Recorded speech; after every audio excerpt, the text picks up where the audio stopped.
What's up and welcome to my guitar channel. Today we're going to look at how Polyphia builds arpeggios by dissecting two of them that they make and then creating one for ourselves. For those who don't know what an arpeggio is, you take any chord and you play the notes individually. You don't play them at the same time. So for example, chord, arpeggio. That's the only difference. Now, arpeggios on guitar are usually associated with the straightforward up and down shapes that you find everywhere. That's a very static idea, and it's kind of, you build up to that and then you do that and then you move on. There's very little room to play with it in normal metal guitar like this. And for a touch more information, most tapping sequences, they're essentially arpeggios, except they're played with two different hands. But because you're using your second hand to tap, everyone just calls that tapping. No one calls it an arpeggio. But it still essentially is the same thing, assuming that the notes that you're playing make up a chord. But if we go back to the simple idea of the arpeggio, a chord is three notes that are played together. An arpeggio is three notes that are played in sequence. If we take these three notes here, this would be a C major chord. We play them separately, we've got an arpeggio.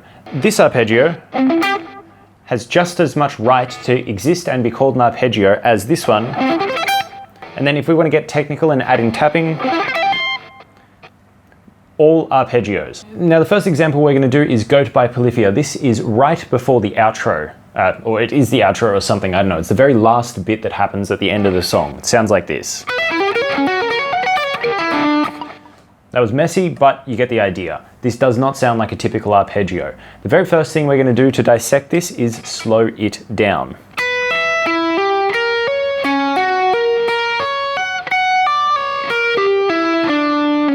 Next, we're going to gather up all the notes that are played. Now I'm going to leave these on the screen, much to my editing dismay, but this will help you visualize and understand what's going on. So the first two notes on the high E is B and E. Next two notes on the G string are E and G. Altogether, we've got two E's, a B and a G that makes up an E minor chord. So in this example, an E minor chord is our first arpeggio that we're playing with. Next is B flat to D flat on the B string, followed by D flat to B flat to G flat on the D string, followed by B flat to D flat to G flat on the B string. Then from the high E, we go G flat, down to D, down to D flat, and then we hit the B flat on the B string. So that whole part together becomes. Every note except for this D on the high E that's passing to the D flat, which goes to the B flat. Every note except for that one belongs to the G flat major chord. So I'm treating this D as an ornament. It doesn't feel important, it's just on its way through. An interesting articulation to throw in there to keep things interesting. So that means that the chord progression we've got so far is E minor to G flat major. Next notes are G to E on the G string, and then we finish it off with D on the D string. That doesn't really make sense theoretically to throw it into chords, but it's three notes. So I'm treating it as E minor for two notes, followed by B minor, which is the key of the song. So if we take all those notes and we play it like a normal guitar player would play it, then we would end up with something like this. Or if we wanted to add on the B minor arpeggio to really bring it home, which once again most guitarists would probably do. So I hope you get the idea there that it's pretty straightforward. You just take the notes that are being played in the arpeggio and then you simplify and simplify. And next we're going to do OD, and then we're going to reverse the process, take a simple chord progression and make it Polyphia. All right, so on to OD. Here it is in the hands of Polyphia. Right, that seems crazy, but it's just four chords or so that they're playing through. It's not that complicated. So once again, first thing we do is take it slow.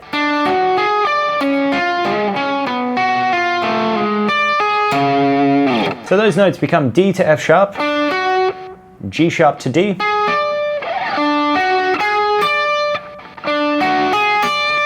right? These are all the same notes, just played in different positions on the neck, followed by C sharp to F,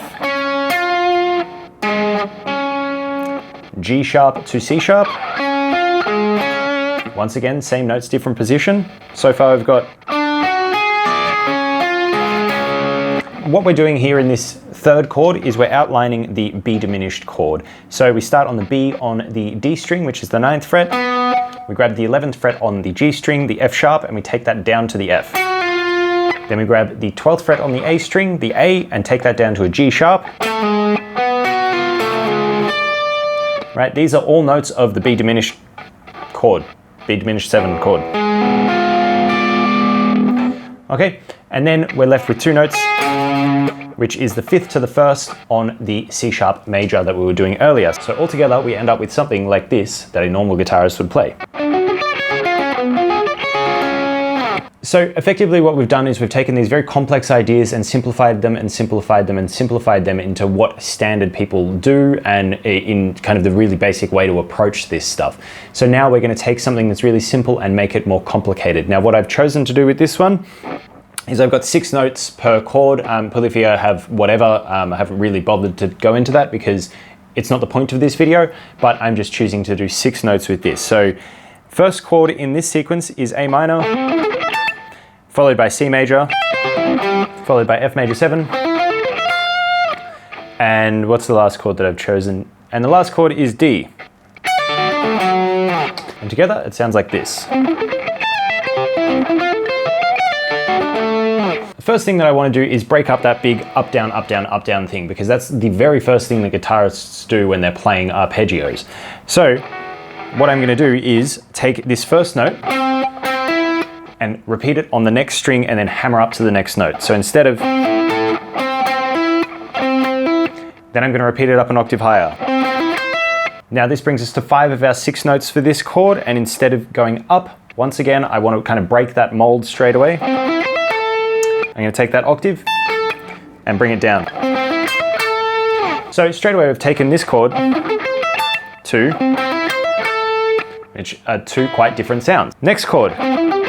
That's our standard C major. So with this next chord, I honestly kind of randomly chose things out of the arpeggio because once again, I didn't want to have the up and down thing going on, but I also didn't want to kind of force an idea or put a formula over it. I believe a lot of what Polyphia do is just experiment until they find a sound that they really like. They learn that and put that on their album. So I just wanted to do something that was kind of random that I kind of liked. Now, on the last one, I've ended on this A here on the 14th fret on the G string, so I'm going to start the next one on the G, which is part of the C chord. So, right, that F, the slide from the 15th fret to the 14th fret on the D string, that is just an ornament. I wanted something that was outside of the 3 notes that I'm allowed to use, so that takes this chord to, right, there's plenty of similarities. This is supposed to sound like the same thing. I am mostly using the same notes, but I'm trying to pull it away, make it more complicated, do more interesting things in it to keep you engaged as a listener. The next chord is the F major 7. Now I actually really liked the way that that worked. It felt Polyphia-esque to me, and the fact that it's got the climb up, the chromatic from the 12th to the 13th to the 14th fret leading into that final chord, I really liked that. I actually just left that where it was because I thought that that was cool and useful as it is. The next chord, right, once again, standard arpeggio. Instead of just doing the straight down thing, I wanted to kind of do a little bit of that, but not too much of it, so.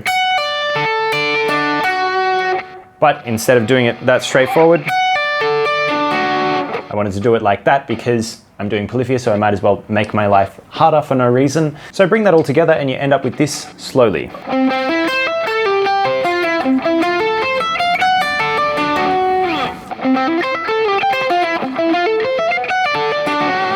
As you can see, if we take these complicated ideas and we simplify them and simplify them and simplify them and turn them into what they are in their skeleton forms, then we end up with the standard things. A lot of guitar and music and pretty much anything you do in life really is the fundamentals, and then you take the fundamentals and you put them together in different ways. There's very little that I ever experience on guitar that I'm not like, oh, I learnt that in my first year of playing and now it's come out in this new way from a new angle, something like that.